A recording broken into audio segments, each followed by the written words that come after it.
안녕하세요. 덕성여대 위세사업단입니다.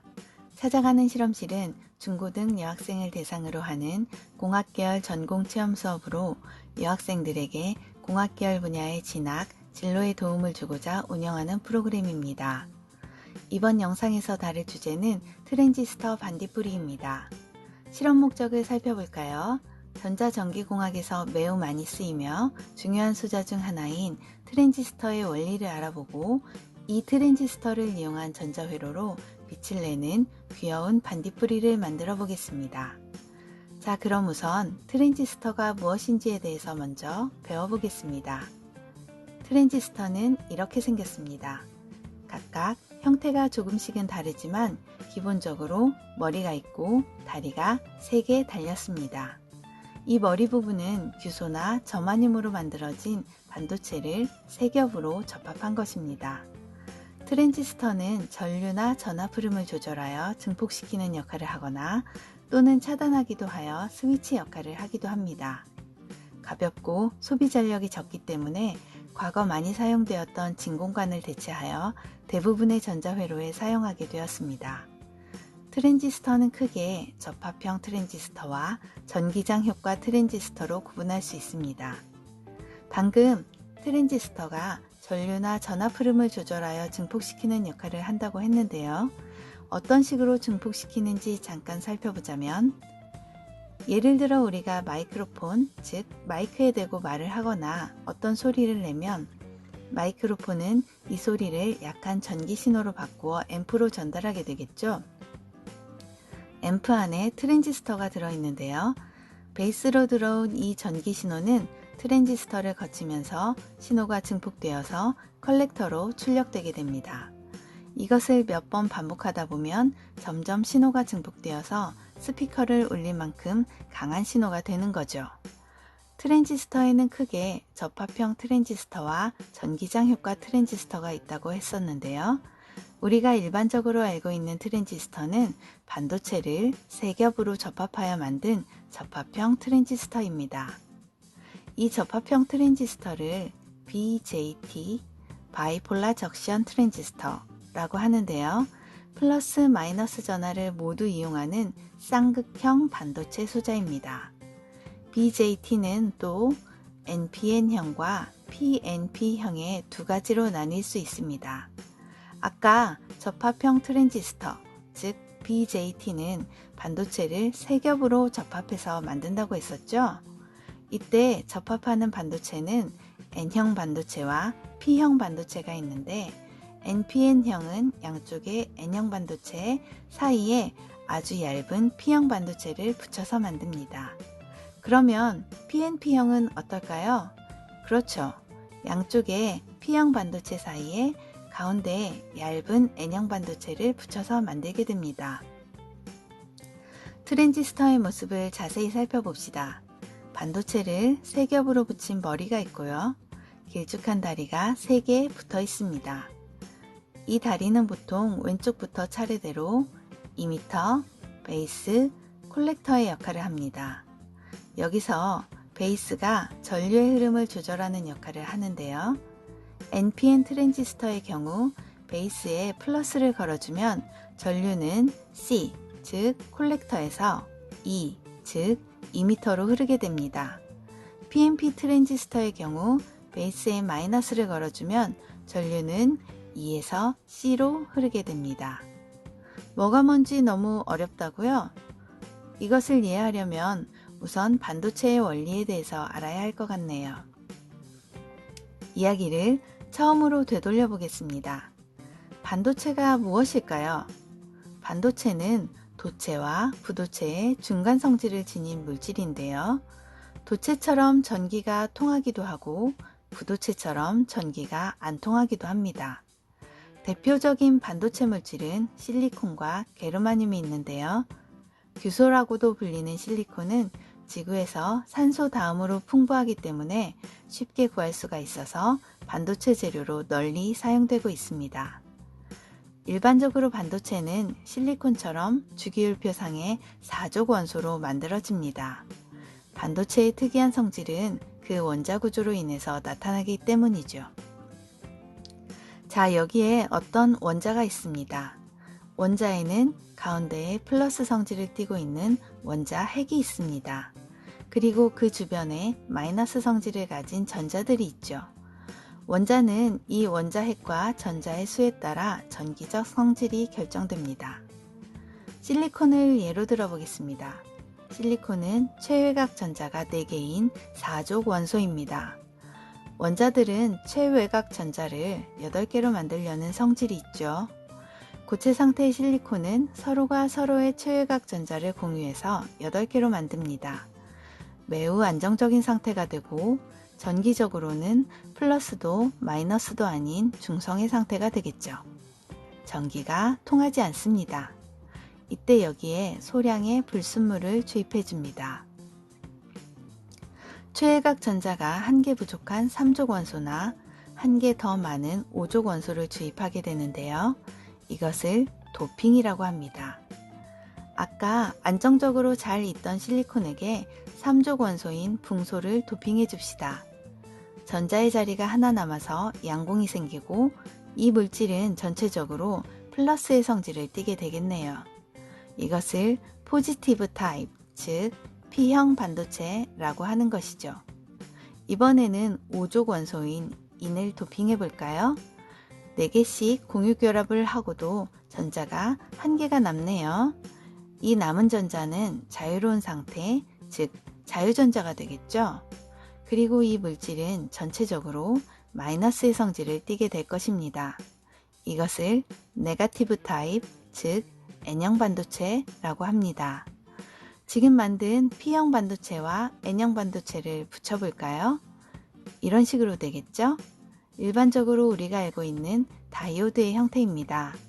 P형 반도체에는 전자가 부족해서 양공이 생겼습니다. N형 반도체에는 전자가 남기 때문에 자유전자가 생겼네요. 여기에 전기를 연결해 봅시다. 이렇게 연결하게 되면 이쪽이 플러스, 이쪽이 마이너스가 되겠죠? 같은 극끼리는 밀어내는 성질이 있죠. 양공은 이쪽으로 이동하게 되고 자유전자는 이쪽으로 이렇게 이동하면서 자연스럽게 전기가 흐르게 됩니다. 순리대로 자연스럽게 흐르는 순방향 전압이라고 합니다. 만약에 전압을 반대로 걸어주면 어떻게 될까요? 양공은 이쪽으로 가려고 할 것이고 자유전자는 이쪽으로 가려고 하기 때문에 서로 전기가 흐르지 않게 되겠죠. 이것은 역방향 전압이라고 합니다. 여기까지 이해했으면 다 왔습니다. 이제 다시 트랜지스터로 돌아가 봅시다. 앞에서 트랜지스터는 PNP형과 NPN형이 있다고 했습니다. 양쪽에 같은 극, 가운데에 얇게 다른 극의 반도체를 붙인 부품이겠죠. 두 개의 작동 원리는 같습니다. 여기서는 PNP를 가지고 설명해 보도록 하겠습니다. 자, 이 PNP 트랜지스터의 다리가 3개 있겠죠? 왼쪽부터 이미터, 베이스, 콜렉터입니다. 이것이 기본적인 트랜지스터의 회로입니다. 우선 여기를 먼저 떼어놓고 봅시다. 이쪽으로 플러스가 들어가니까 순방향 전류네요. 전기가 순조롭게 잘 흐를 수 있습니다. 하지만 여기 반대쪽은 어떤가요? 전류는 지금 이렇게 가야 하는데 역방향이네요. 갈 수가 없겠죠? 그래서 평소의 전류는 이렇게 반쪽만 흐르는 상태입니다. 만일 여기 이렇게 전구가 연결되어 있었다면 켜지지 않겠죠? 여기서 이쪽에 흐르는 전류를 아주 조금만 높여볼까요? N을 통해 베이스로 흐르는 녀석도 물론 있지만 N은 아주 얇기 때문에 순간적으로 몇몇은 힘을 많이 받아서 탕 하고 튕겨 N을 뚫고 그 옆에 있는 P로 넘어가기도 하죠. 넘어가고 나니까 어떤가요? 이제 보니 이쪽은 이 아이에게는 순방향이 되네요. 그렇죠? 이번에는 이 전구에 불이 들어올 수 있게 됩니다. 어떤가요? 트랜지스터는 여기에서 전류의 양을 조절함으로써 일종의 스위치 역할을 하고 있습니다. 별도로 물리적 스위치가 없이 말이죠. 그러면 이번엔 이 상태에서 이쯤에다가 전압을 추가로 더 연결해 보도록 합시다. 콜렉터에 연결된 것이니까 이것을 편의상 C라고 할게요. C 전류는 현재는 역방향이기 때문에 흐르지 못하고 있습니다. 그리고 여기 2m에 연결된 전류는 E라고 하겠습니다. 이 전류는 순방향이니까 잘 흐르겠죠. 이를 통해 베이스에 연결된 여기 B로 흐르기도 하지만 전압을 살짝 높여 이 전류의 양공 일부가 N을 뚫고 넘어가게 되면 아까보다 훨씬 강한 폭발적인 전류 C를 만나게 되겠죠. 그리고 E와 합쳐져서 흐르게 될 것입니다. 공식으로 써보자면 E는 B 플러스 C가 됩니다. 이쪽에 전구가 하나 더 있다고 생각해 봅시다. 이 전구는 1번 전구보다는 밝겠죠. 트랜지스터를 거치면서 전류가 합쳐져서 증폭이 일어났기 때문입니다. 여기까지 조금 어려운 내용인데 잘 이해가 되셨는지 모르겠네요. 이제 본격적으로 실험을 해보겠습니다. 실험에 앞서 주의사항 먼저 알려드리겠습니다. 우선 우리가 앞에서 배운 트랜지스터의 모습에서도 알 수 있듯이 오늘 부품은 뾰족한 다리가 붙어 있어요. 손에 찔리면 다칠 수 있으니 주의하시기 바랍니다. 두 번째로 LED나 트랜지스터는 극성이 있습니다. 플러스 마이너스를 잘 구분해서 연결해야 회로가 작동하겠죠. 나머지는 우리가 직접 실험하면서 하나씩 짚어가도록 하겠습니다. 실험 재료를 살펴볼까요? 오늘 재료는 간단합니다. LED 1개, 트랜지스터 1개, 470옴 저항 1개, 혹시 없으면 330옴 저항으로 대체하셔도 됩니다. 미니 브레드보드 1개, 코인 건전지와 전지 홀더, 그리고 점퍼선 2개만 있으면 됩니다. 오늘 만들 회로도입니다. 아까 배웠던 트랜지스터의 회로도가 보이시죠?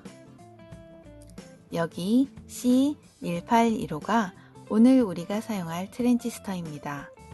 이쪽으로 전류가 나가는 것을 보니 앞서 배운 이 회로기호가 생각나네요. 여기가 2m, 여기가 베이스, 여기가 콜렉터겠죠. C1815는 NPN형 트랜지스터입니다. 이 녀석의 데이터 시트를 보시면 아시겠지만 보통의 트랜지스터들은 가운데 다리가 베이스인 것에 비해서 C1815는 가운데 다리가 콜렉터입니다. 맨 오른쪽 다리가 베이스고요. 회로도와 비교해서 헷갈릴 수 있으니 조립하실 때 약간 주의가 필요하겠습니다. 그래서 이 회로도의 실체도는 이렇습니다. 뭔가 회로도보다는 좀 더 보기가 편하네요. 이것을 참고하여 조립을 시작해 보겠습니다. 우선 미니 브레드보드의 왼쪽 구석에 건전지 홀더를 설치해 주겠습니다.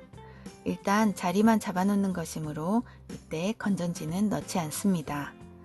오른쪽 끝쪽으로 트랜지스터의 2개 다리를 꽂을 건데요. 트랜지스터를 자세히 보면 글씨가 써져 있는 쪽이 있습니다.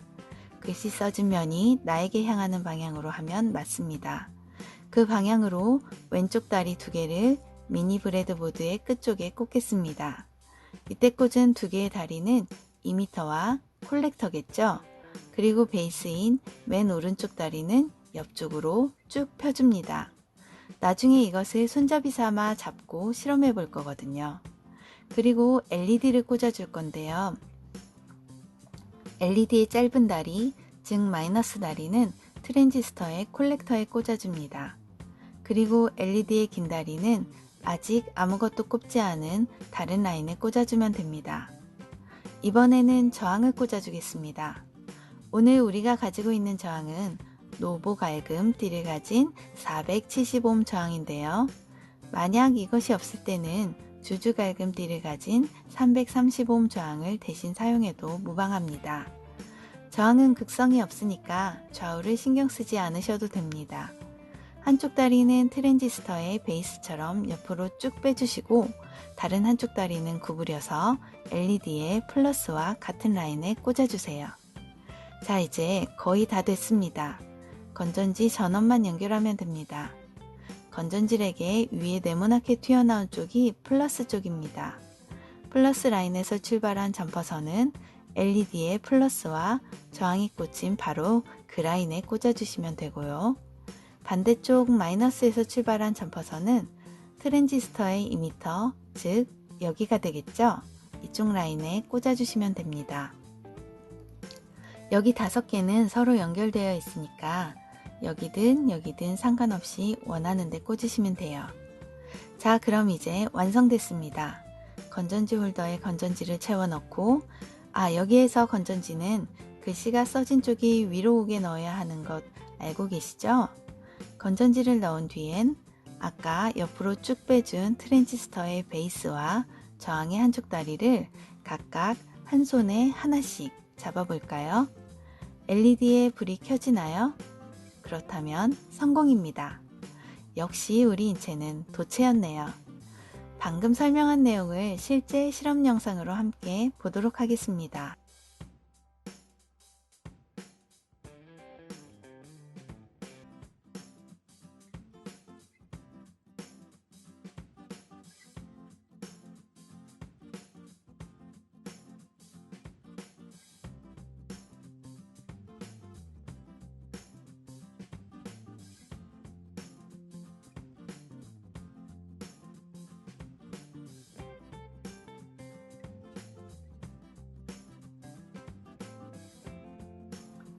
자, 이번에는 이 재료들을 그대로 가져다가 귀여운 반딧불이 모양으로 만들어 봅시다. 먼저 LED의 플러스극, 긴 다리겠죠? 긴 다리에 저항을 감아줍니다. 그리고 LED의 짧은 다리에는 C182로 트랜지스터의 가운데 다리, 즉 콜렉터를 감아주겠습니다. 지금 감아준 LED의 양극이 서로 닿으면 합선이 일어나기 때문에 서로 닿지 않도록 LED의 마이너스와 트랜지스터의 콜렉터를 감아준 다리는 캡 같은 것을 씌워서 차단해주면 좋습니다. 자, 벌써 다 완성이 되었네요. 이제 건전지만 연결하면 끝입니다. 아까 LED의 플러스와 저항을 감은 다리를 건전지의 플러스 쪽에 붙여줍니다. 스티커나 테이프 등 고정할 수 있는 것이면 됩니다. 그리고 트랜지스터의 왼쪽 다리를 건전지의 마이너스 쪽에 붙입니다. 남아있는 2개, 저항의 한쪽 다리와 트랜지스터의 베이스 다리겠죠? 이것들을 반딧불이의 다리 모양으로 구부려주고 전체적으로 모양을 잡아주면 완성입니다. 아까처럼 한쪽 손에 반딧불이의 다리를 한쪽씩 잡고 LED에 불이 켜지는지 확인해 봅시다. 불이 잘 들어온다면 손 말고 다른 신체에도 갖다 대봅시다. 또는 다른 도체 물체를 가지고도 실험해 봅시다. 만약에 작동이 잘 되지 않는다면 이런 것들을 확인해 보세요. 트랜지스터나 LED의 극성이 거꾸로 꽂혔는지 확인해 봅시다. 저항에 저항값이 맞는지 확인해 봅시다. 부품이 꽂힌 브레드보드의 라인이 맞는지 확인해 봅시다. 브레드보드는 가로로 5개씩 서로 연결되어 있다고 했었죠. 혹시 옆줄에 잘못 꽂은 건 아닌지 확인해 보도록 합시다.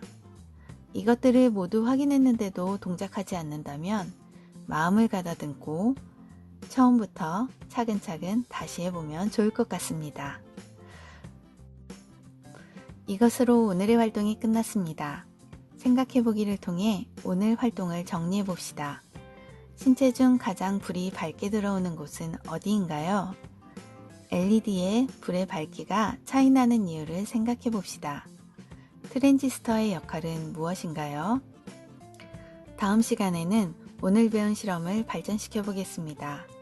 오늘 만든 회로에 빛의 밝고 어두운 정도를 감지하는 조도 센서를 추가하여 어두워지면 불이 자동으로 켜지는 센서 회로를 만들어 보겠습니다. 덕성여대 위세사업단에서는 찾아가는 실험실 외에도 중고등학교 대상 다양한 진학 진로 프로그램이 있으니 사업단 카페도 방문해주세요. 오늘 배운 내용이 도움되셨다면 구독과 좋아요, 댓글까지 부탁드려요. 다음 시간에 만나요. 안녕!